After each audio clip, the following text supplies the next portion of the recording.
Committee to order. Ms. Keaton, do what you do. Councilwoman Johnson. Councilman Colvett. Here. Chair Smiley.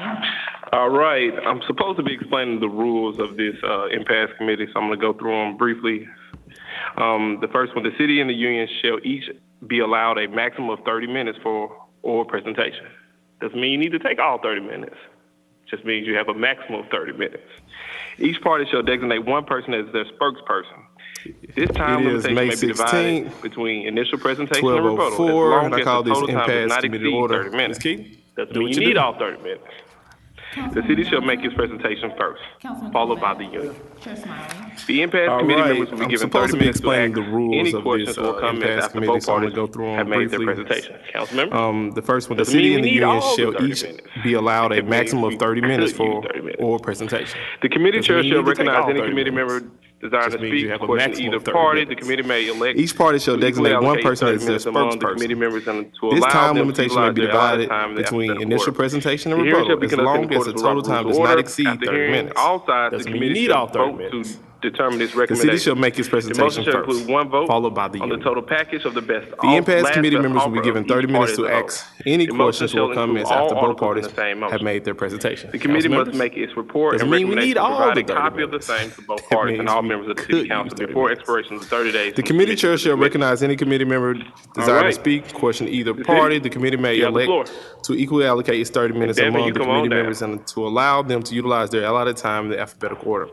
The hearing shall we be get that conducted in mic on? accordance with The mic Robert on? Rules of Order. Okay. After hearing all sides, the committee shall vote to determine its recommendation. The motion shall include one vote on the total package of the last best offer of each party as a whole. The motion shall include all articles in the same motion. The committee must make its report and recommendation and provide a copy of the same to both parties and all members of the city council before expiration of the 30 days from submission to the committee. All right. The city, you have the floor. And Devin, you come on down. Can we get that mic on? Is the mic on over there? Okay.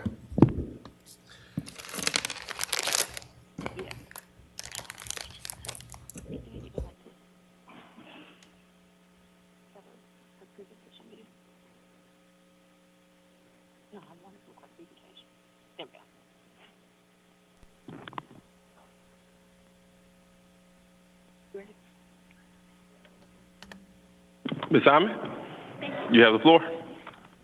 Can we get 30 minutes on the clock, somebody?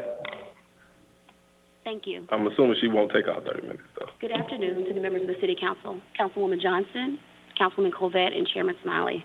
My name is Brooke Hyman. I'm the Equity, Diversity, Inclusion Officer for the city, and I had the pleasure of working with our labor union, our associations during Impasse. We are at Impasse today here with IBEW, and this labor association includes groups from engineering, fire, general services, police, and Ms. public Simon? works. You have the floor. Can we get 30 minutes on the clock, somebody? Today, the city's position is that I'm a assuming she craft won't take it. request for a 4% salary increase presents an internal wage equity for the city of Memphis. It is our position that the craft should not receive a higher rate than police, fire, and emergency dispatchers. Starting, council has asked us to make police, fire, and emergency dispatchers a priority when it unanimously passed the Public Safety Task Force recommendations on December 15, 2020. Council asked us to focus on fairness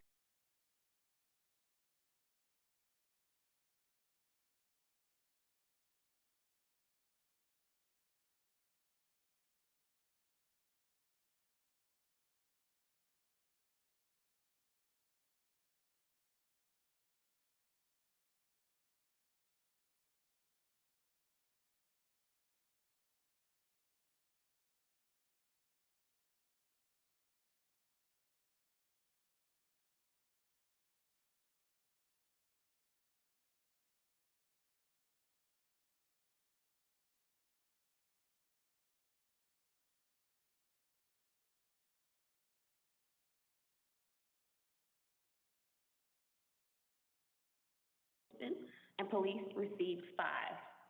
The request of IBEW for 4% presents an inequity amongst our general employees. And during this process, we came to the table. In March of 2022, we met 6 times during negotiations. And during that process, we were able to come to some agreement. The city and IBEW agreed to increase summer training, pay for reservists and National Guard. We included building maintenance mechanics, craft assistants, and maintenance assistants as a part of the IBEW bargaining unit.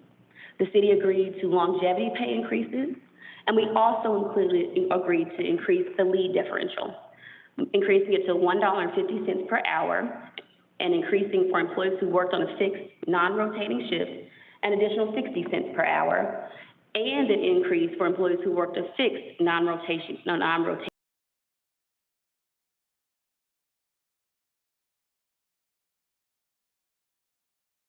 maintenance mechanics, craft assistants, and maintenance assistants as a part of the IBEW bargaining unit.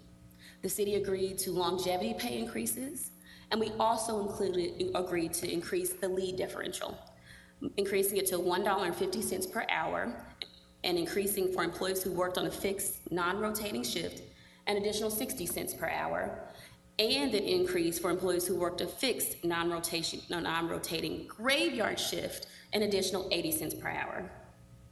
After reviewing litigation and our internal equity, the city revised its total economic package, which is permissible by Ordinance 5639. The mayor reviewed everything and noticed, and he asked that we adjust our total economic package. As stated, that is permitted in Ordinance 5639, and I'll share the pertinent passages with you. Following the negotiation deadline and at least 7 days before the mayor presents his proposed budget to the council, the mayor or his designee shall advise the employee organizations of the city's proposed total economic package to be included in the mayor's budget, and shall also advise employee organizations of any changes to its final positions therein. If changes in the mayor's proposed budget are unacceptable, the employee organizations shall notify the city in writing within 48 hours. At that time, the city will engage in discussions with those organizations in an attempt to reach an agreement prior to the deadline to declare impasse. And in this process, we did just that. We continued meeting with IBEW. We met with them a total of 3 times since the total economic package was presented. So today, the difference in our positions is the city is offering as its total economic package 2% for all positions for FY23 and FY24, with a 0.5 increase in hazard pay. The city's proposed cost for FY23 is $218,436. When we add in compression of $55,956, that brings the total for FY23 to $274,393. For FY24, the proposed cost is $222,805, with compression of $57,075, bringing that total to $880,000. The increase in hazard pay would take it from a 0.5 increase for the waste treatment plant would be $52,626. That is because the waste treatment plant has a different hazard pay rate. Currently, all IBEW's employees receive 1.5% in hazard pay, and wastewater treatment receives 3%. So their increase would come to $52,626, and for the rest of the employees, that total cost would be $168,151, bringing the total for hazard pay increase in FY23 to $220,777. Also, as a part of our agreement and included in our total economic package were bonuses, retention bonuses for employees each year. In FY23, we agreed to a $2,000 bonus for all employees. In FY24, we agreed to a $2,000 retention bonus for all employees. And in FY25, we agreed to a $1,500 retention bonus for all employees, bringing the total amount for bonuses to $742,500. So the cost of our city's total economic package over 2 years will be $1,517,550. In contrast, IBEW, their proposed cost of a 4% increase in FY23 and FY24. In FY23, it would be $436,873. Compression would be $111,913. for a total of $548,785 in FY23. And in FY24, the cost will be $454,348. Compression will come to $116,389. And the total cost for FY24 will be $570,737. And I must note that in the agreement that IBEW will be advocating, it would eliminate hazard pay. So in our agreement, we increase hazard pay by 4.5%. In their agreement, hazard pay is rolled into the base wage and eliminated. So the total cost for their economic package for FY23, FY24, and the bonus in FY25 would be $1,862,022. So I think a question would be there, and a point to make is there's not a lot of difference in this package because our economic package was not changed drastically. The original agreement was to have 2% base increase to maintain equity amongst all the unions and to allow IBEW to have a 0.5 increase in hazard pay and roll it into the base wages. After reviewing that, we wanted to be clear and be equitable and fair and very clear that there was a 2% wage increase and a 2% and a 0.5 increase in hazard pay. That was the alteration in our total economic package. So there's not a big difference between our roles, but the difference is that we want to maintain equity amongst all our unions because we have 857 ASPE employees that agreed to a 2% raise. We have 72 IMAW employees that agreed to a 2% raise, and 258 IUOE employees that agreed to a 2% raise. And we didn't think it was fair for it to appear that 4% was offered to a union. So the council's decision, we asked that the council agree with our position that crafts should not receive a higher salary raise than police, fire, and emergency dispatchers. Priorities. You asked us to make police, fire, and emergency dispatchers a focus when you unanimously passed the Public Safety Task Force recommendations. You've also repeatedly asked the administration and HR to be fair amongst all employees and present a balanced budget. And we've done so by ensuring that all general employees, non-represented and represented, receive a 2% increase. The crafts request for a 4% raise would create inequities amongst our general employees. We have already proposed $15.8 million in raises. Again, non-represented employees, ASME, IMAW, IUOE will all receive 2% raises. Fire has previously negotiated a 3% raise for FY23, and police will receive 5% and dispatchers 4%. So at this time, I'd like to open up for questions and thank you for your time and attention thus far. Council member? You know, I just knew. Councilwoman Johnson. Okay, let me go back, and thank you for that presentation. You're welcome. Let me go back to page 3. Yes, ma'am. The city agreed to longevity pay increases. Hold on, Explain that. Councilwoman Johnson, hold on one second. Let I'm me sorry. see clarity. Ms. Keaton, shouldn't we be asking questions after both or after the initial presentation by the city? I believe we should be asking questions after both presentations are made. Well, I'd rather wait to tell the honest truth. okay, we'll wait. Thank you, Bert. So do we have that time, the time stop for them? Okay, we'll wait. And if I might, I just want to reiterate one. We're gonna start that time? Yeah, well, there's no rebuttal, so I want to make sure I say this. You sure? Okay. No problem, I take direction.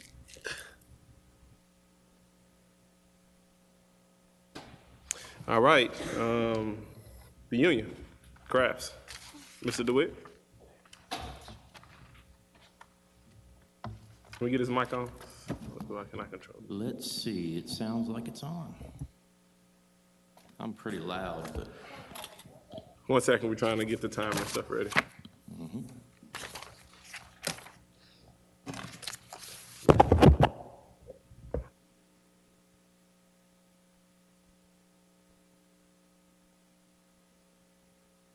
All right. Good afternoon, counselors. My name is Jay DeWitt. I'm the chief negotiator for the Crafts Association of Memphis. Please bear with me. It's been a long, dark season, and I haven't... Hey, Mr. DeWitt, I'm sorry. Could we get name, address? My name is Jay DeWitt. I am the chief negotiator for the Crafts Association of Memphis. I do business out of 1870 Madison Avenue, 380-104. Like I said, bear with me. It's been a while since I've had to talk to people before. We've been having a long, dark COVID season here. I am happy to say today that we have a simple issue to deal with. We really do not have an impasse. There is no impasse between us right now because the city and the union have a signed agreement. I intend to show you in the next few minutes that we did really good work in March. We worked together and we came to a fair and equitable agreement specific to these crafts people and the needs that they have right now.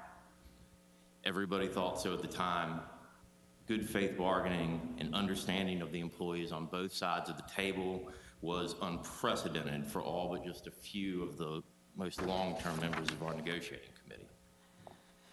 Management bought themselves something in March that was invaluable. They bought some real goodwill. We brought in 2 classifications that need to be trained to be skilled classifications. Director Adams and I have been working on some training and retention programs for those people. Lots of good work. A lot of stuff seemed possible. But on April 12th, that just evaporated when the city went back on their word and rescinded their offer without giving any real cause, and still really haven't. If I could ask you, you should have gotten a packet from me with some documents in it. If you would, please follow along, and I want to take you through a few things and show you what I'm talking about. I like to start at the beginning, so let's please start with the ground rules. We renegotiate these every time we negotiate. We talk about these again. They have dates in them. It needs clerical. There's topical things. We had to rearrange them a lot when we were doing virtual. What it does is it keeps order and it informs both sides on how the negotiations are going to be conducted and what we can expect. At this time, I'd like to draw your attention to rule number 6. Rule number 6 says, agreements on individual proposals or articles are tentative and considered under advisement until approved by a final decision maker. Such agreements under advisement shall be so indicated by the initials of the chief negotiators. Someone with requisite authority to TA on articles shall be present at all times during negotiations. It is understood that no agreement is binding until approved by a final decision maker. Such approval shall be given prior to the negotiation deadline. The parties understand that a negotiation deadline is 11:59 p.m., March 31st, 2022. That's pretty clear. It's right down to the minute, and it's something we agreed to. I didn't put that sentence out there by itself. That's where it was when I got here 5 years ago. Somebody thought it was important. Could have been either side, I don't know, depending on the year. But there it is. On the next page, you'll see Coleman Smith's second signature. He is the chief negotiator for the crafts table appointed by the administration. Signed and agreed to March 9th. The next document is our signed agreement. We have a signed agreement. The city and the union are in agreement, and we have a deal. Here it is. It's called Crafts Association Proposal 23E is on top, Appendix A. You'll see in Section 2 wages that reflect our total economic package of 4% with 2% bonus for FY 23 and 24, and an opener for the third year. If you move to the back, you'll see 2 signatures, my signature and the signature of Antonio Adams. Antonio Adams is the Director of General Services, and he is also the alternate chief negotiator for the city of Memphis for the crafts table. That's his name, that's his signature, March 31st, 2022. There are no further documents from March 31st, 2022. This is it. Nothing was exchanged or signed. That should be it. Unless this deal somehow is going to bankrupt the city, there's really no reason for anybody to try to go back on their word or renegotiate this. 12 days passed. Our members went home and told their families they were getting a 4% raise, no strings attached. It was going to be paid on overtime and hazard and everything else. And they're going to get a $2,000 bonus. People who were frustrated by wage stagnation that's been occurring over the past 15 years in the city, and in some places, some dicey relations between labor and management, people had hope, like I said earlier. But then the next document in your packet came on April 12th, and it's the city's total economic package. With this, they broke their word to us, and they presented a substitute offer that is backward moving and therefore in bad faith. This is worth less than what we have agreed to at the table. So I want to get into the ordinance a little bit, because I'm saying we're not in an impasse and they're saying we are. The ordinance is the next document in your folder, and the first page is a bunch of whereases and things, and starts going into the definitions. On page 2, they defined what an impasse on economic items means.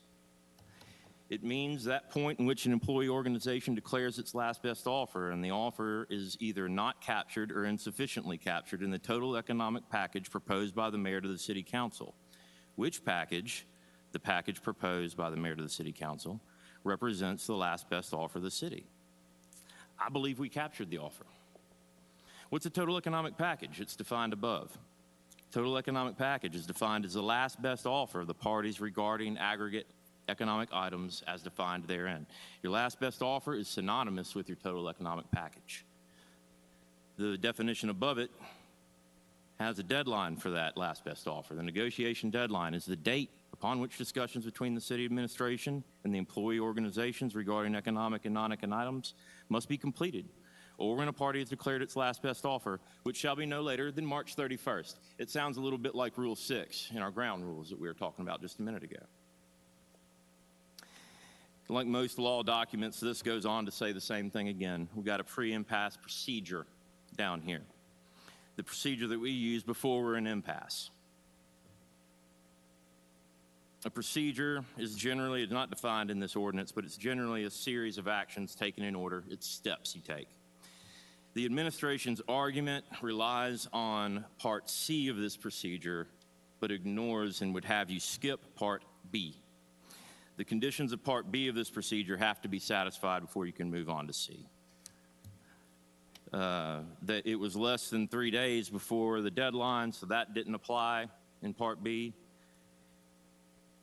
The second sentence says that you have to agree or reject. We accepted the offer, so we shouldn't move beyond that sentence, because the next sentence says what to do when you reject it. We didn't reject it. The next sentence says what to do when you fail to ratify. We didn't fail to ratify.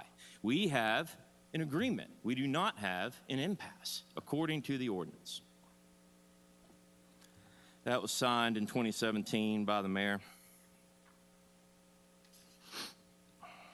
The next 13 pages are costing, 12 pages, 13 pages are costing that I did for our proposal per Rule 9 of our ground rules that was requested by the city in 2019. That's why I do it. I do it to show the costing, as far as I know, with the data that I have. I also did it for their proposal just so that I could make a comparison. Two things I'd like to point out. One thing is that the 8 employees of the wastewater treatment plant would not get the hazard raise. They did not get a hazard raise last year. This would be the second year in a row that they were cut out of some wage increase, where the rest of the unit got something. Also, I want to point out the distance of our offers. $20,000 is negligible. We are not an impoverished city. According to the mayor and the budget presentation, quite the opposite is true. We're doing okay. We can come up with 20 grand, I think. That's all my side. That's all I got. That's all I think that's needed. Before we take questions, I would like, if I could, to respond to the city and go ahead and get the rebuttal out on the record and out of the way.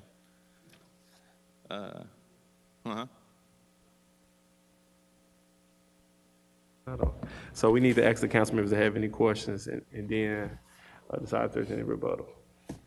Well, do you have anything? Do you have a rebuttal to what Mr. Okay, and then Mr. DeWitt, you come back again, then we'll open up to the council members. One of the councils first? Council members, I'm gonna leave it up to you. You fine either way?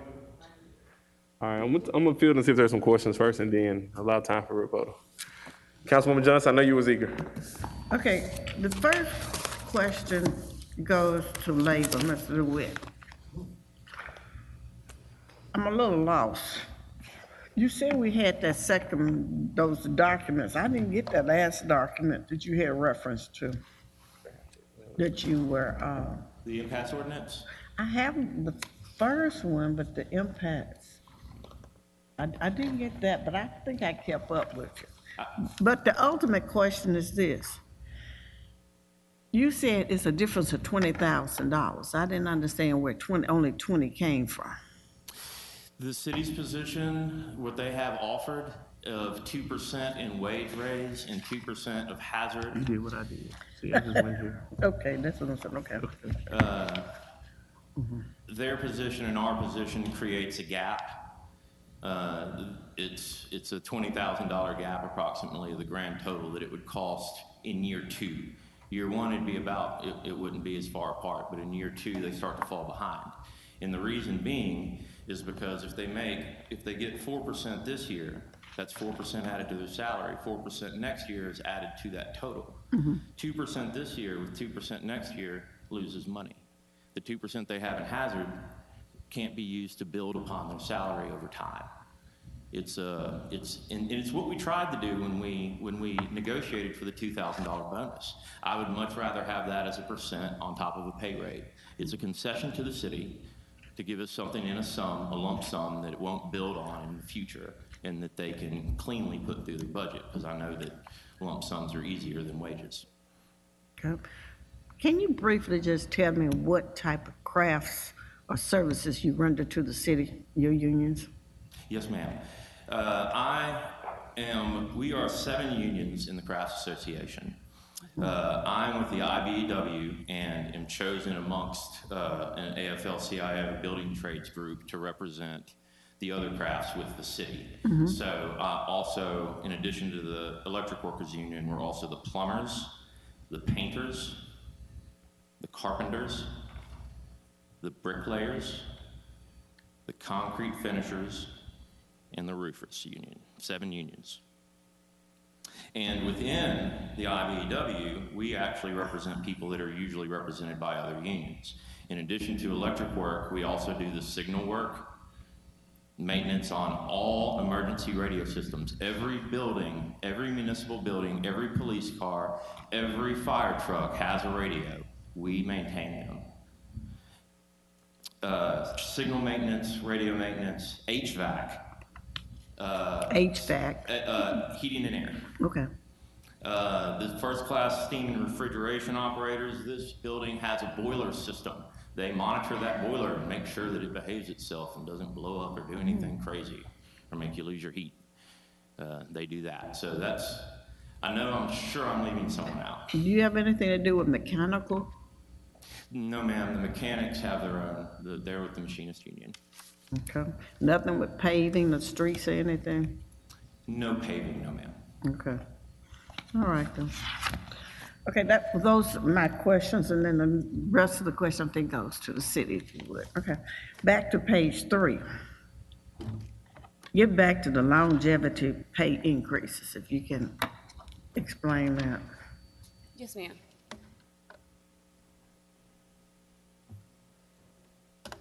On page 3 for the city. Yes, ma'am. The longevity pay increases. Uh-huh. So, and it's also included in Jay's packet because it was a part of our offer.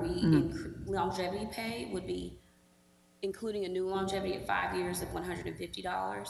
Okay, say that again. So we altered longevity pay. We agreed to an alteration. So previously there had not been a 5 year. Is this in a packet, in a document you provided to me? It is. It's in what Jay provided as well. I think Jay's is short on me. I don't think I got But a if lot not, of you can Jay. have my copy. Okay. Hold on now. Right on that.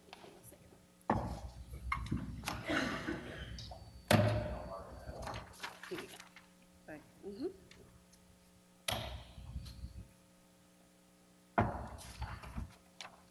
So in our last best offer, we agreed to increase longevity pay at 5 years, meaning that they will receive a yearly premium in addition to their wages. At 5 years, you receive $150. At 10 years, you receive $200. At 15 years, you receive $250. At 20 years, you receive $400. 25 years and above, you receive $450. So that is, as we value employees and seek to increase our retention rate for employees that stay 5 years, 10 years, 15 years, we add a premium rate because they're truly valued. I guess I need to know, premium rate, how often will they get this 150? 1 year, every year. So every year you go give them $150? Yes. And you really think that's gonna keep them here? It is something that was negotiated. It's in addition to everything else that we do. Of course, the longer you've been here, your wages increase. Yeah, So but since 150, 2016, I understand, but, okay, that's what I want to say. Okay, now, let's go back to page 3. The city agrees to increase the leave differential to 150 hour. Explain all of that to me. So for our kind of graveyard shifts and swing shifts, it's what may be known in the market sector as like premium pay for being in an off hour. So I know with our police department, they have 3 different shifts, and you schedule it because if you're overnight working or a swing shift that kind of takes you out of balance with your life and family, we agree to increase the rates that we pay those employees for being in a kind of swing shift. Do you do something like that for the policemen as well? This is something that is included in almost all of our bargaining units, which is why we are able to negotiate it each year. Okay. And as a part of this year, we increased that rate for IBEW, but it's included in all of our bargaining units. I got you. Now I'm trying to keep up. On page 5, we talked about bonuses. Yes. Explain bonuses. So as a part of our total economic package, we agreed to give a bonus each year to crafts employees. What is a bonus? How much and what you talking about? So for FY23, it would be $2,000. For FY24, it would be $2,000. And in FY25, it would be $1,500. So a total over 3 years, $5,500 in bonuses. Okay, when you say that, that's a one-time payment. It's each year. So in FY23, once $2,000. In FY24, once $2,000. And in FY23, one payment of $1,500. Along with this $150. Yes. And shift differential and increase training pay for people that are going to reservist training and such throughout the year. Okay. Can I shift to you now? Why would y'all not want hazardous pay? We have hazardous pay right now for a hazard. Hazard pay, like I said, hazard pay at 2% this year. When the 2% is added next year, the 2% that they got paid for that hazard is lost and gone. The 2% for the next year that money, that percent, doesn't compound on itself. We want it all in one rate. I'm not clear. We have some rise in COVID numbers now, but I'm not clear as to what exactly the hazard is that they're talking about. Okay, back to you. Explain the hazard. So I'm glad you asked. So I want to read to you the exact language that was in the last best offer within Jay's portion. It says effective July 1st, the current wages of rate employees will receive 4%. This 4% includes 2% wage increase and a rollover of 2% in hazard pay into the base wage. And it has the same language for 2023. We adjusted our TEP to provide clarity because when we roll up, as I stated, currently all IBEW employees receive 1.5% in hazard pay with the exception of waste treatment. And so they were excluded. You said all who received all of the employees in this employee association receive 1.5% in hazard pay with the exception of waste treatment. And the language goes on to say this will eliminate separate hazard pay premium for all employees except those reporting to WTP, the waste treatment plant. So if we roll up 1.5% into base wages and add 0.5% increase as included in our package, there is no rollover for FY24. So we wanted to clarify in the language that we were simply offering a 0.5 increase in hazard pay. And it would not roll into the base wage. Did we have hazardous pay last year? Yes. How much was it? 1.5%. And so this year, we agreed as a city to give them a 0.5 increase and roll it into the base wage. That was misconstrued as 4%. So we wanted to provide clarity that it was a 2% wage increase as listed in the agreement and a 0.5 increase. And I believe that Jay is correct. He said, oftentimes the wastewater treatment plant is left out. So we heard his concerns, including on the tape where he mentioned it. He actually asked that waste treatment be left out.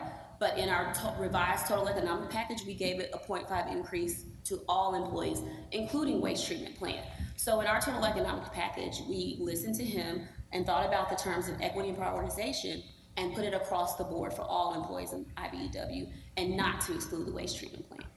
Okay, then will hazard pay forever be part of their package? It will be for the term of this agreement, which is FY23 through FY25 with a wage opener in FY25. Because we're doing a multi-year agreement, we won't revisit these things until fiscal year 25. So when you look at a increase for next year, will hazard pay, that amount be added, or are you gonna separate hazard pay? Hazard pay will remain as it is now. In the So it's budget. never a percentage for hazard pay, if I'm hearing this right? Well, let me say, in the city's total economic package, hazard pay will remain in its own article. Okay. And instead of being 1.5% for all employees, it will be 2%. Okay. Instead of being 3% for waste treatment, it will be 3.5. Okay, so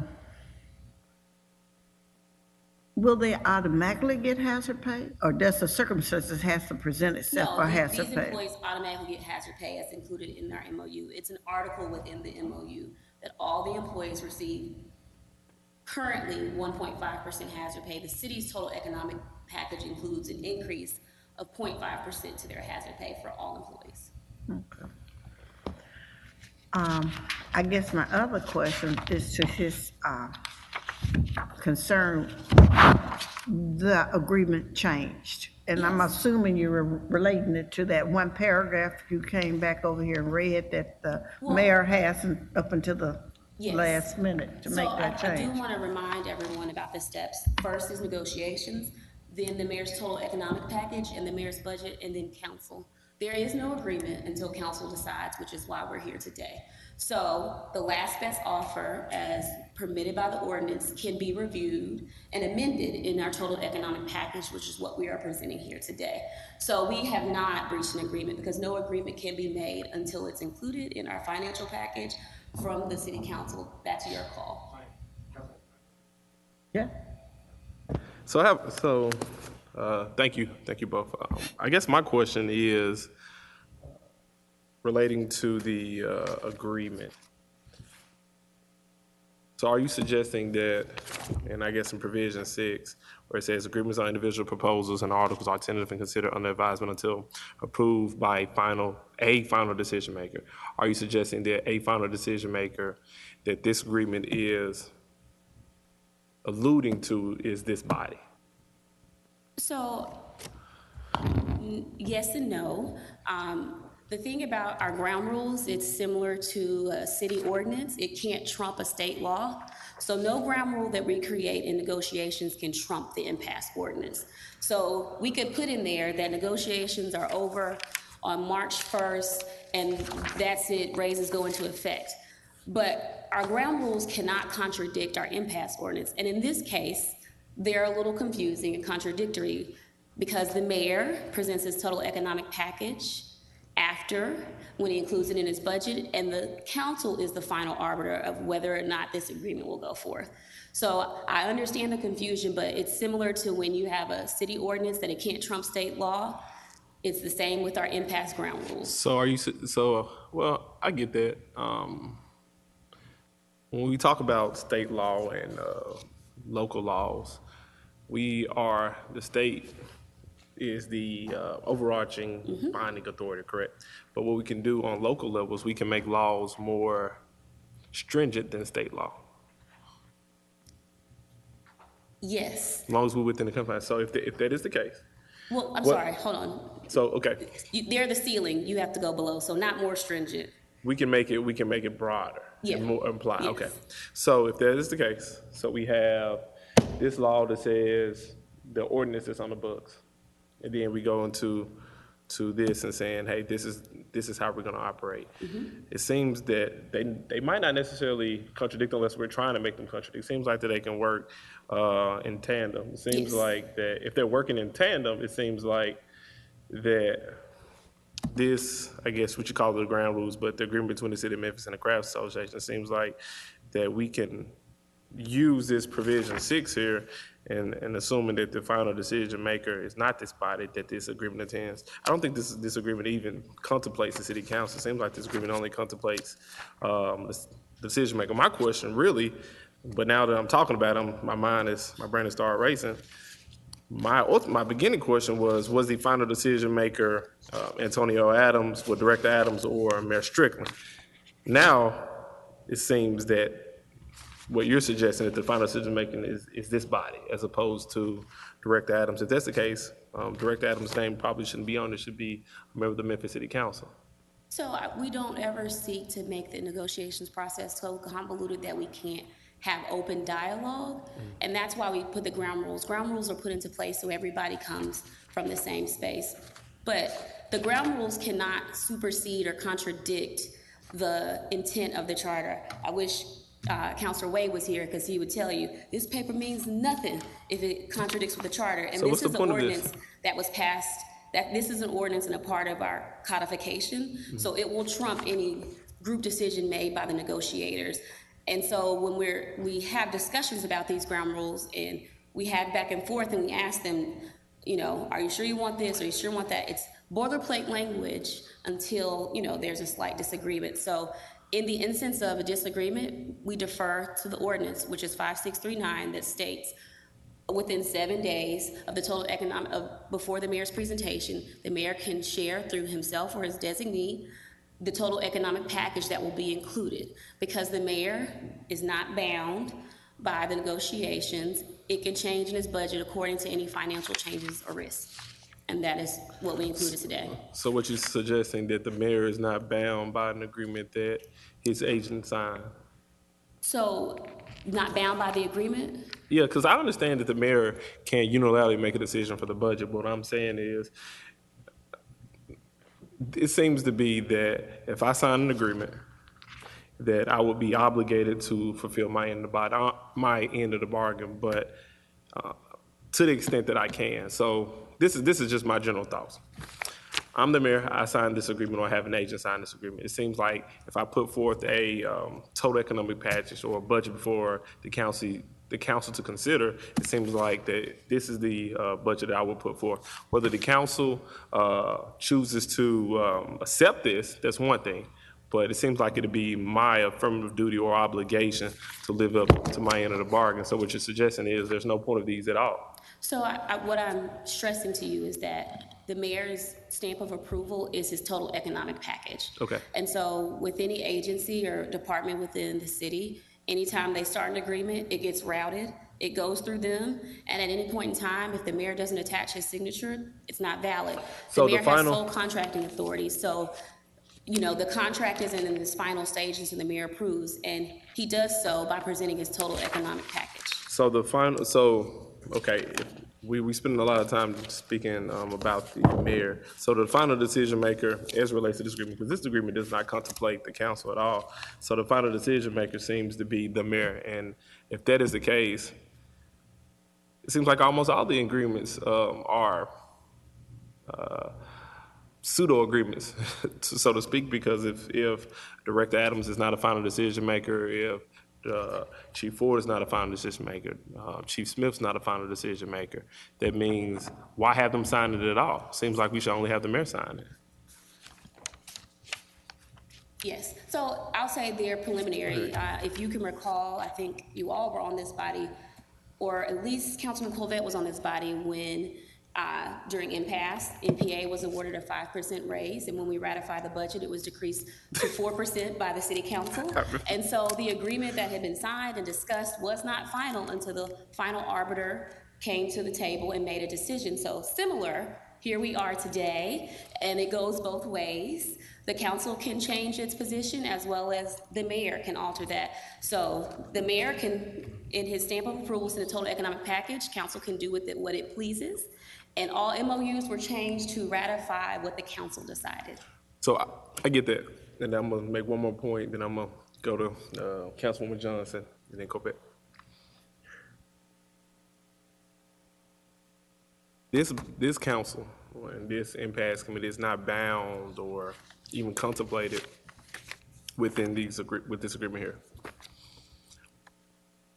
I understand that the mayor and the mayor's administration has the ability to make whatever decision they see fit. However, you know, in my line of work, if you put your name on the contract and you take it to the court, you look at that contract, the judge is gonna say, well, did both parties sign? The ultimate question is there a consideration? The judge is gonna take that into consideration. Then, at that point in time, there's consideration, both parties sign. Seems like we have a binding agreement as to those parties and their ability to perform.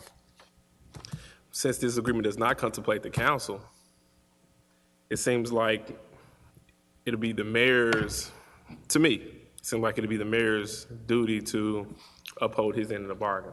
Everyone knows that this body does whatever it wants. It's not bound by any agreement that the mayor reaches or the mayor's administration reaches. It seems that what the mayor should be doing is presenting a budget that includes the economic package from the crafts, and then this council says, you know what, we don't have enough money to do it.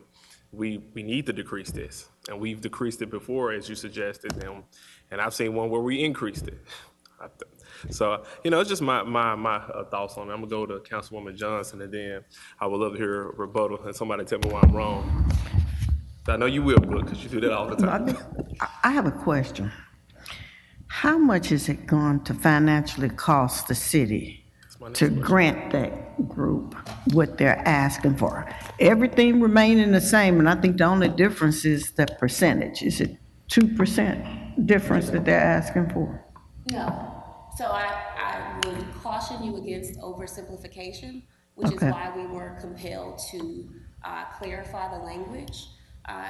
Simply stating this as 4% is misleading. It's misleading to the 857 employees in ASME. How many? 857 employees in ASME.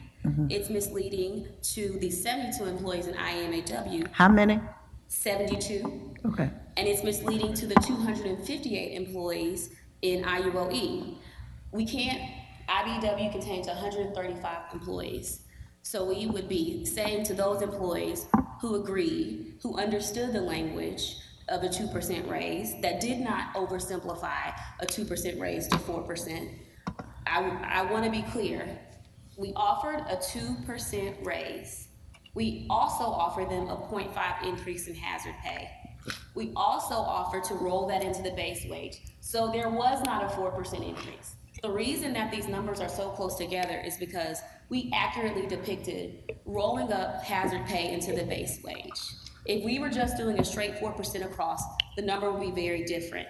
And it's unfair to those other almost 1,100 employees to reward a miscommunication that in the mayor's total economic package, we cleared up and made clear for everyone because there was confusion. We did not offer IBEW 4%. We offered them a 2% raise as we did with each of the other unions, as well as a 0.5 increase in hazard pay. So what you're saying is, in essence, you haven't changed your numbers, it's the way they're being interpreted. Absolutely. And one is seeing it as 4%. You have broken your 4% down, but it really doesn't come up to 4%. Absolutely. It only comes up to a 2%. Then you're gonna add on hazard pay to it, which only lasts until what, the 25th? It lasts the duration of the agreement. Okay, and then what else are you gonna add to it? So it was 0.5% in hazard pay. So, this is convoluted, but let's say you have, So it's good for like up to 25, but then they have to start negotiating all over in 25. Everybody will be negotiating over in 25. Yeah, but some people like the policemen, once you set their salary at 3% or whatever it is, it's a set salary, that they'll be negotiating from there. But in this case, would they be able to negotiate from the hazard pay and everything else from And I'll 25? be honest, other unions did. Other unions joined us at the table, and we made concessions. So that's absolutely a possibility. Every year that we open the negotiations process. I think what Mr. DeWitt said was, we came to this open, and he said it himself, this has been the best negotiations process where people came to the table. And we continue, even today and after today, to be willing to sit down and come to the table with Mr. DeWitt, like we did with every other association. So that's not a question, and I don't want us to be limited by what future bodies will do, because in FY '25, the landscape will be different. Chair, may I continue? I need to do it. I'm not quite understanding why you don't want to buy that. Why I don't want to buy what she's got? Yeah. It loses money over time. Explain. Try in layman terms, okay? Yeah, the 2% is solid, the 2% is Okay, you stagnant. like that, okay. It stays in that article and it doesn't grow. Only the wage grows, it's a wage raise. The 2% hazard is a 2% premium. It is stagnant. The 2% doesn't multiply onto that 2%. That's what I asked. She said it stayed as a separate unit, I think, earlier. It's a separate article within the union. Yes, right. ma'am. She did mention that. So that's what I was saying. It's not like in 25, you'll be able to start at 2 plus the hazard pay. You basically just starting at whatever the basic 2% was. The base wage rate remains suppressed. Okay, so if he takes out the hazard pay, which he recommended, okay, how does that hurt the city? You take out the hazard pay per se and just give them the 4%. How does that hurt the city? So if that is what his offer is to take out the hazard. Okay, so how does that hurt the city? Because it presents an inequity, and it also. Wait. I remember last year when we went through this process, there was the police department and the fire department. And the police department kept on negotiating. And the fire department said, had I known, I would have stayed in the game. And they got out the game. And so this is part of the process. So I don't, I'm confused, Chair. I'm with you, Councilwoman Jones, but we're running out of time. And Okay, I know I'm sorry. I thought we had an hour and 30 minutes based on what you said. Councilman Colbert has no questions, so I'm gonna ask one question. And I'm just trying to figure out the difference I just between, said the difference. I said would like to know the difference. the difference between, total, because it looks like it's a $300,000 difference. Is that a difference, $300,000 yearly, or total of $300,000? So let me preface this by saying the reason that there's not a big gap between what they're offering and what we're offering is because we didn't change our offer that much. Contrary to what you're hearing, that we revised our offer in a way that was extremely detrimental. What we revised to was about $300,000, and that includes on hazard pay. It does not include sick days or vacation days. So that's the simple difference. Simon, quick question. All right, so this is what I'm looking at. I don't know what page it is. They changed the position again today. So this is page 1, 2, 3. Page 4 says council decision. At the bottom, it says 1.5, 1.8. Is this yearly? The $300,000, is that yearly? That is for the total years. That's the difference in our positions. It's $300,000 total, but for 2 years. Yes, but it comes at the expense of all the other employees that have agreed to 2%. Okay, so then my next question. So we're talking about $300,000 for 2 years, so $150,000 yearly. Okay, then my next question, and I'm just not really getting this because we're spending a lot of time on, we spent misunderstanding, but I don't really see it as a misunderstanding, because when I read this, the plain language says 4%. It doesn't seem to be a misunderstanding. 4% I'd ask you to read on. Okay, so. No, I mean, read the whole sentence where it says 4%. Find it again.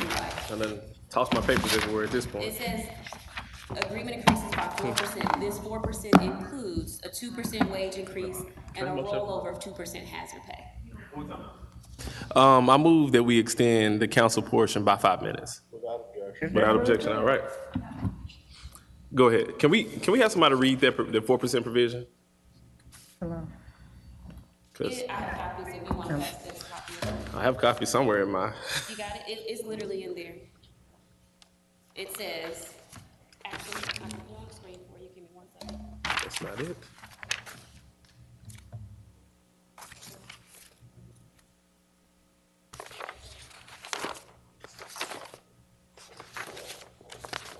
Where is that thing at?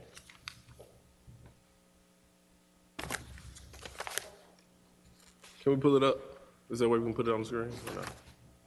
Oh, it should, here it is. There we go.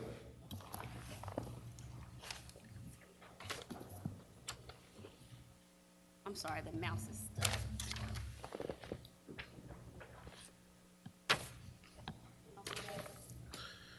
Two.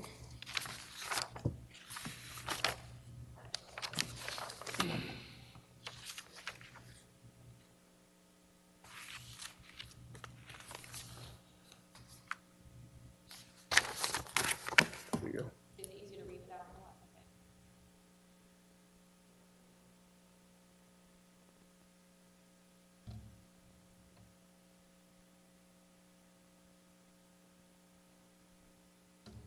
Okay. And so, I think what we're asking you to do is to make the distinction, and if we're gonna hold people word for word to their agreement, this isn't a 4% increase, it's a 2% increase with a rollover of hazard pay. And I point out that Then how come we just don't say that specifically? we did in the TEP to eliminate confusion and increase hazard pay by 0.5%. We did exactly what you're asking to do, because I'd like to point out in FY '24, it asked that hazard pay be rolled up 2% again. In FY '24, there would be 0% hazard pay because they would have rolled it all up in FY '23. So in order to provide clarity and eliminate confusion, we amended our TEP to succinctly share what we wanted and what we offered to them. Our offer has not changed. The interpretation was, and if you would like for me to, I can play a portion of the negotiations where that was conveyed. And Mr. DeWitt's response was 4%, to which the city replied, no, a 2% wage increase with a 2% rollover of hazard pay. Thank you, Ms. Hyman. Mr. DeWitt? Did you respond to, this, I guess, section 2 of the wages provision, appendix A, what's currently on the screen? How we got to 4%?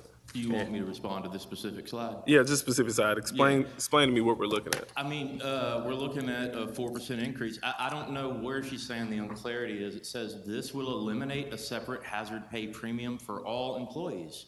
What does that mean? Except for wastewater treatment plant. I don't understand where the unclarity is. It says it right there. We're eliminating the hazard premium. It says it right there in black and white. I don't know where the unclarity is. I can't respond to it. I don't see it. And Councilman, may I ask the question of, if we eliminate hazard pay in FY '23, what 2% increase are you getting in FY '24? Because it reads a roll-up of hazard pay, and you're already conceding that you're eliminating that in FY '23. So if you roll it over, so eliminating but roll it over is to give you 4% base pay, right? Mm-hmm. All right, then you go down to 23, it seems like we're still at that 4% base pay. But it says includes a 2% wage increase and a 2% roll-up. There's no roll-up of hazard pay because it's already been eliminated. So you're suggesting that the way that this is drafted is in error as relates to the part that says effective July 1st, 2023? Yes, and we accepted their offer. Once we identified the uncertainty, we clarified within our economic package to include a 0.5 increase of hazard pay, which was our intention when accepting their offer, but so they construed it as 4%. So your intention was 4% at the effective 2022, and then as relates to July 1st, 2023, it's supposed to be 2.5%? A 2% wage increase. There would be nothing else. They excluded wastewater treatment. So it's supposed to be 4 too? Yes, and this is IBEW's offer so to the city. The intent was supposed to be 4.2, And what we currently have is 2-2. So 2.2 and a 0.5 increase. So we still maintain the 2 that we offer them in hazard pay, because the 2%, in order for them to get there, we offered 0.5 increase in hazard pay and to roll it up. So our original position has not changed. Councilwoman Johnson, I was going to give them an opportunity to make, I guess, I just want clarity on what I just heard. Are you saying you're 2.2 and you want 4.2? No, ma'am, I don't need any hazard premium except for the 3% that has been with the wastewater treatment plant for years now. Okay, but then next year you're gonna want 2% more. I want 4% wage increase like it says. So it's 4.2. No 2. What you gonna ask for next year? That's part of this package. Next year, we increased again by 4%. So you want 4.4? 4.4, yes, ma'am. Oh, Councilwoman, if I understand both sides correctly, Crabs, based on the plain written language, not it being stated incorrectly or misinterpreted, what was signed was 4%, but it includes a 2% wage increase, but also a rollover hazard pay of 2%. So that's how you get to the 4. Effective 2023, July 2023, still have the same 4%, but includes that 2% wage increase, but you're rolling over 2% hazard pay. Mr. DeWitt's position and Kraft's position is they want that 4% in both years. I believe the city's position is when they originally drafted this, I believe the city drafted this. No, IBEW drafted it. When this was originally drafted by IBEW, they read this to me, okay, you get 4% in effective July 1st, 2022, and then in July 1st, 2023, that 2% remains. However, the hazard pay would not have been there. I think that was the mistake. Am I understanding that correctly? So I don't want to say what he drafted was a mistake, but there was a difference in interpretation. It was Okay. recorded in the call. He said 4%, and our negotiator said no, 2% with a 2% roll up. Quick question, because I don't want to go over this. Why if there was a misunderstanding as it relates to the second year, why was it signed? So I must be honest, there were misunderstandings, and IBEW was fine with correcting some errors, but they did not correct that one. And so in our TEP, we did. Okay, that doesn't answer my question. Why was this document signed if the second year was incorrect? Because when the discussion, it was stated what it meant, and after the fact, it was then said to be 4% both years, and we clarified with IBEW in writing in our TEP as required by the Impasse ordinance. So the time that he's talking about is what we call the cooling off period, and we're actually not allowed to speak with the unions. So it's not as if we came out the blue. We follow the Impasse ordinance. We didn't maintain contact during the cooling off period, and then we started to speak with them. After negotiations, we're required to do so. So after that was done, we corrected in our TEP, immediately reached out to all the unions and said, hey, we're open to discussions. Please have these conversations with us. We could not, by ordinance, continue to negotiate past that deadline. Gotcha. So it still doesn't really answer my question. Okay. So my question is, and I'm just trying to figure out, y'all were at the table going back and forth about disagreement or trying to come to some resolution. But if I'm understanding you correctly, you all agreed to what y'all thought was a tentative offer. But then y'all came to the second part of this, y'all understood that there was no meeting of the minds, so to speak. If there's no meeting of the minds, why sign a document when you don't have clear understanding? So similar to what you said, we did have a meeting of the minds. We did have conversations, and it was signed upon one. Is this the meeting of the minds then? And it was, so in consideration, the conversations that flowed around the document were one thing.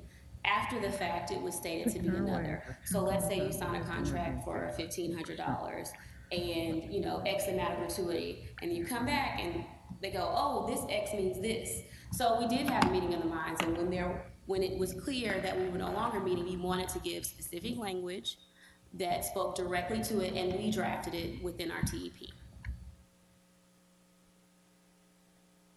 Yep. Roll evidence. I have the tape if you would like.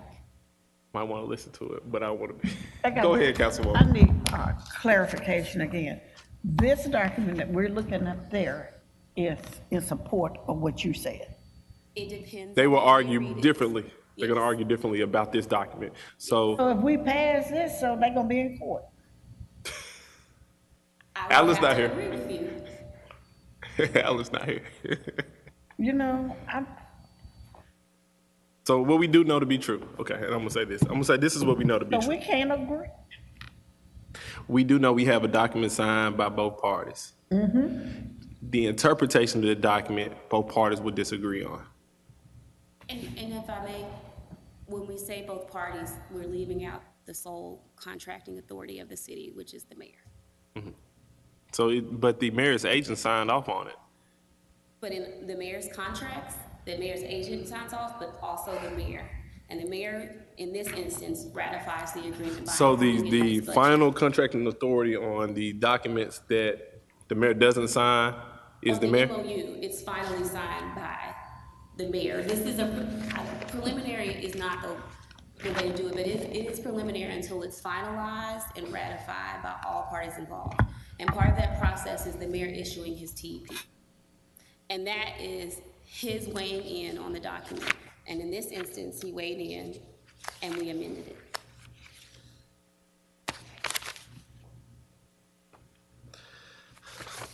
The only difficulty I have with that position is when the unions get these documents, it says for the city of Memphis. For the city of Memphis suggests that the person who signed this is signing on behalf of the mayor. That's what I would believe. But what I'm hearing today is these documents, there is no understanding pursuant to these documents because the folks who are sitting at the table don't have the authority to make any decisions. And so I hear what you're saying, Councilman. I think we're discussing the document and not the impasse ordinance, which is what governs this Okay. entire process. And so I will point to, again, what the impasse ordinance says, which is The mayor can change his mind. Councilwoman? The question, Mr. DeWitt, we're back to this wage. I'm back to the same paragraph. Are you telling me, when you read it, that you're not, how did you interpret this when it says this 4% includes? It says that the current wage rates of the employees will be increased by 4%. Okay. If you're paying a guy $100. Okay, come on. Let's finish the paragraph now. Okay. This 4% includes. So how is it that you think it means anything else? Because what it says it includes is to roll it over into base wage. It says it right there. I don't It rolls understand. over the hazard pay into the base wage. And then it says very Hold it, plainly wait a minute, that I'm the- slow, hold on, I'm slow. This 4% includes 2% wage increase and roll over a 2% hazard pay into the base wage. Okay, so they gonna give you 2%, we talked about that. So how, I don't see how you think, man, are y'all saying that at 4% without being separated? I think that this, I tell you what I'm thinking. Can I say it now, or is it, I'm not allowed to? Process it. If he signed it, I support this document. I think, if that's what they signed, but what I'm reading here is 4% broke down into two parts. Y'all signed it. You agreed that y'all signed it. And now you're saying somebody changed it. So, I'm lost. I think they,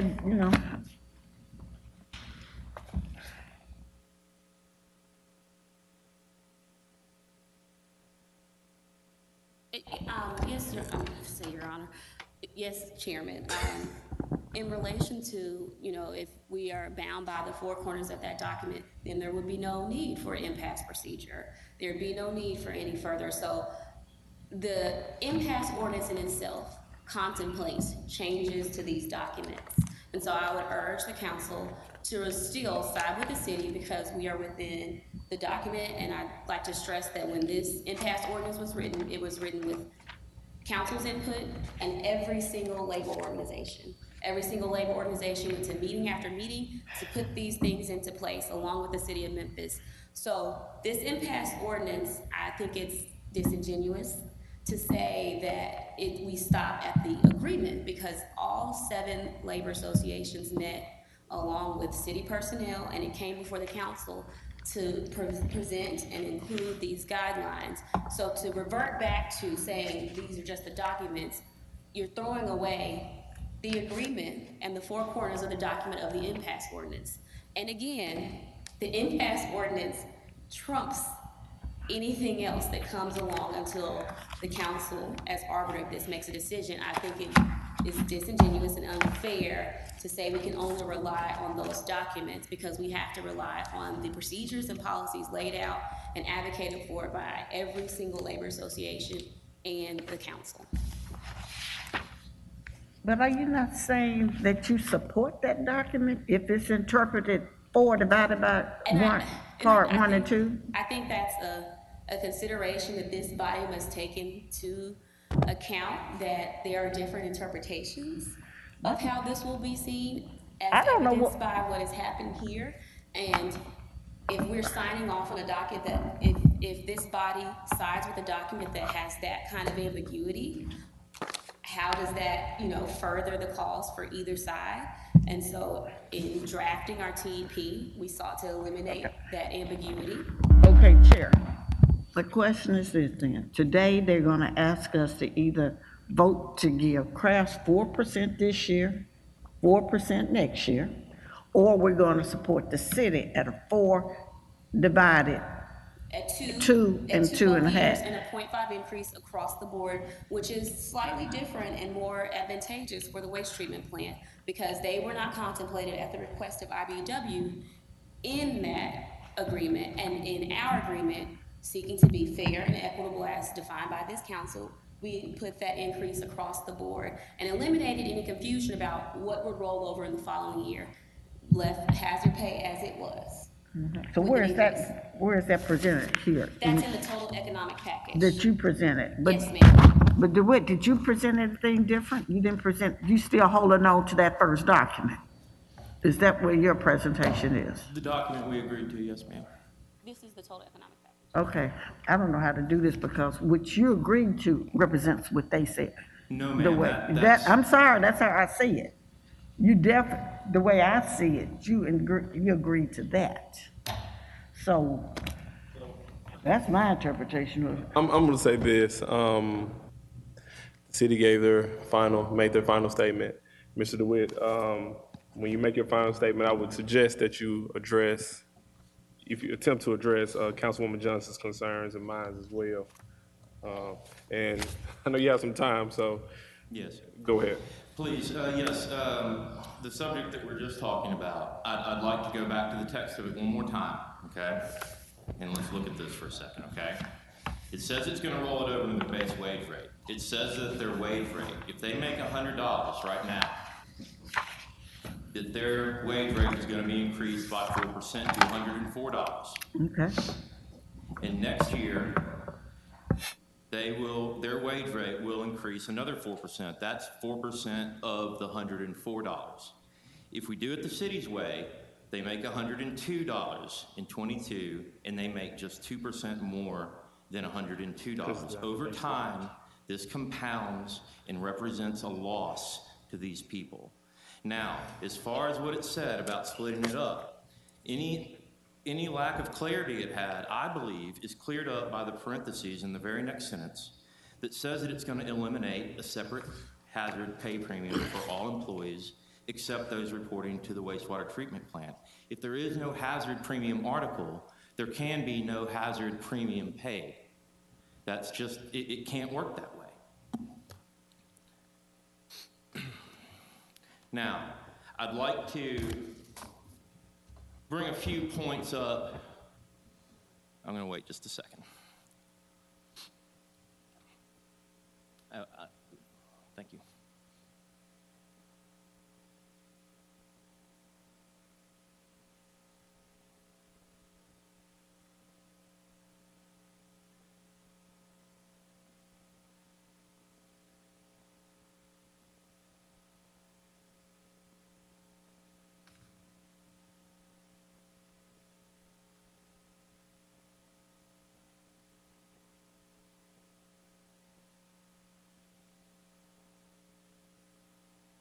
Okay, I'm going to try to be brief with what I have left to say, but there's some very important things we need to talk about. They talk about the process in their presentation, and I want to say again that it was beautiful, but it was beautiful in March. It wasn't beautiful in April. We did a lot of good stuff.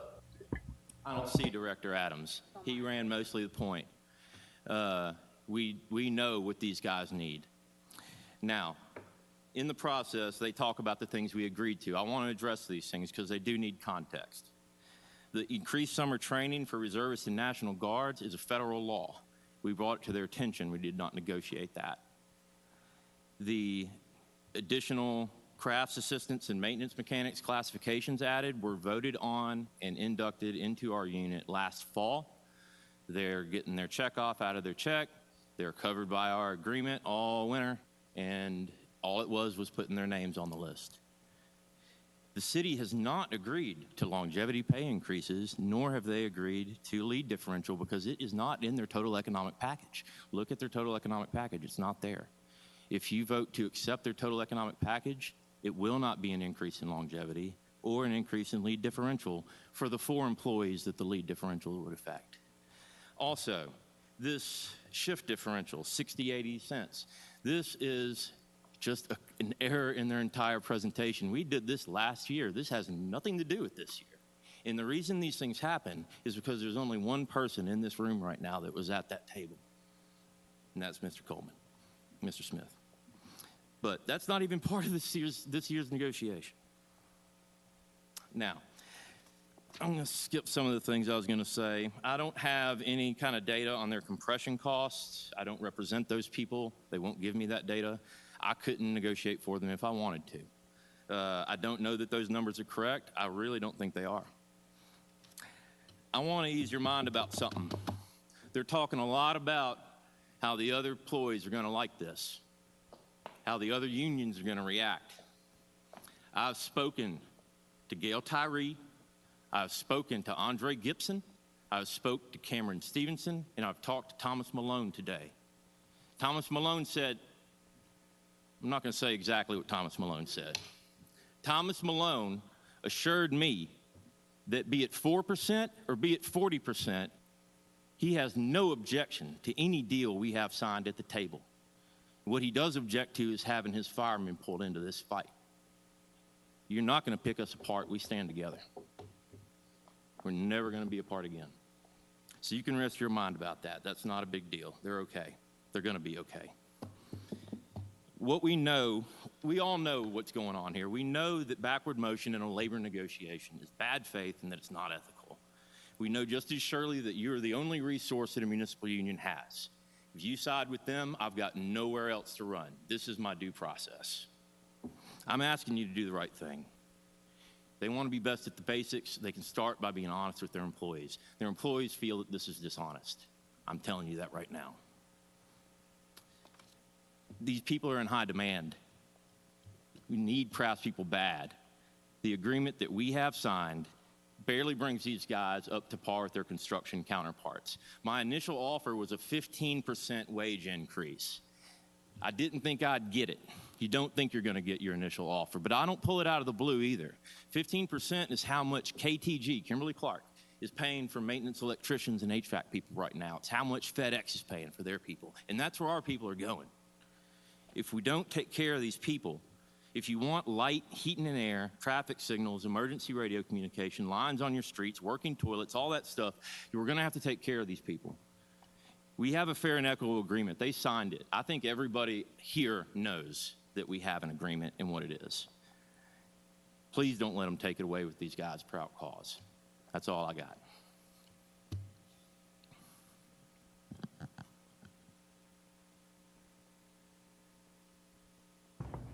Councilman? 1 second. Mr. DeWitt, are you done? Are you Done. finished?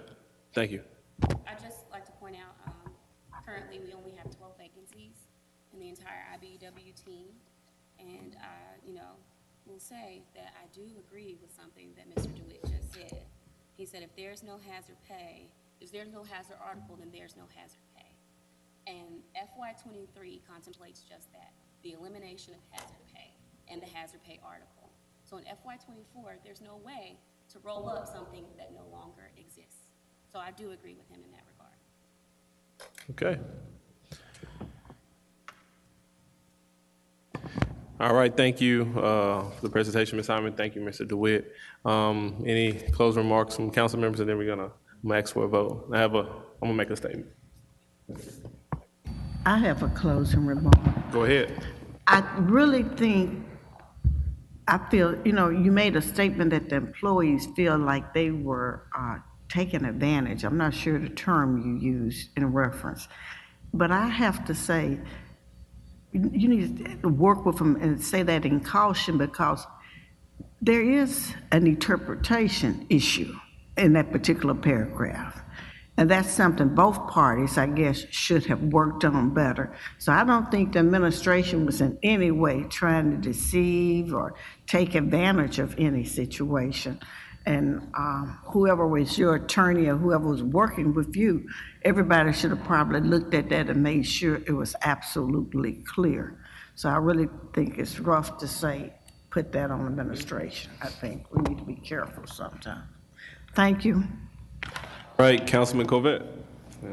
I don't want to be a naughty button pusher, so you do the buttons. Thank you all for your presentations, and I think Council Lady Johnson echoed my sentiments exactly. So, for lack of better words, what she said.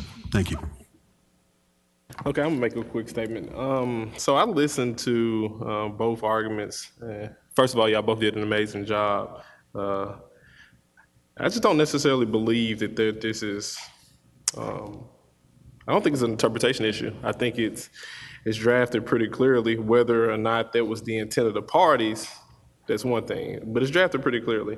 I think the ultimate question for this body to decide is whether we're gonna give, whether we're gonna side with the city and give a 2% wage increase, followed by another 2% wage increase, base wage increase, or whether we're going to give side with the unions and give the base wage increase of 4% and 4%. Ultimately, what it ends up being is a difference of $300,000 total for 2 years. And I just think I'm of the opinion that, when we work in city government, our employees are generally not paid enough. I think we have to do what we can. We're talking about a difference of $300,000. If the gap was more than that, I think it'd be, in my opinion, we should do something differently. But the gap is $300,000. We find money for everything else. Why can't we find money for this? With that, I entertain a motion. Would you like to recognize me? Oh, Councilman Covet. Thank you very much. I move this committee accept and adopt the city's recommendation. Can I get a second? Seeing there are no seconds, can I get another motion? Hold up, your mic's not on. I move that we adopt the union's recommendation. Second. Been moved and second? It's been properly moved and second. Seeing that there's only 3 minutes on this body. I need to take a roll call vote. All right. I've been told I'm doing this wrong. Ms. Keaton, do what you do. Councilwoman Johnson? Yes. Councilman Colbert? No. Chair Smiley? Yes. All right. Thank you all. Thank you. Thank you.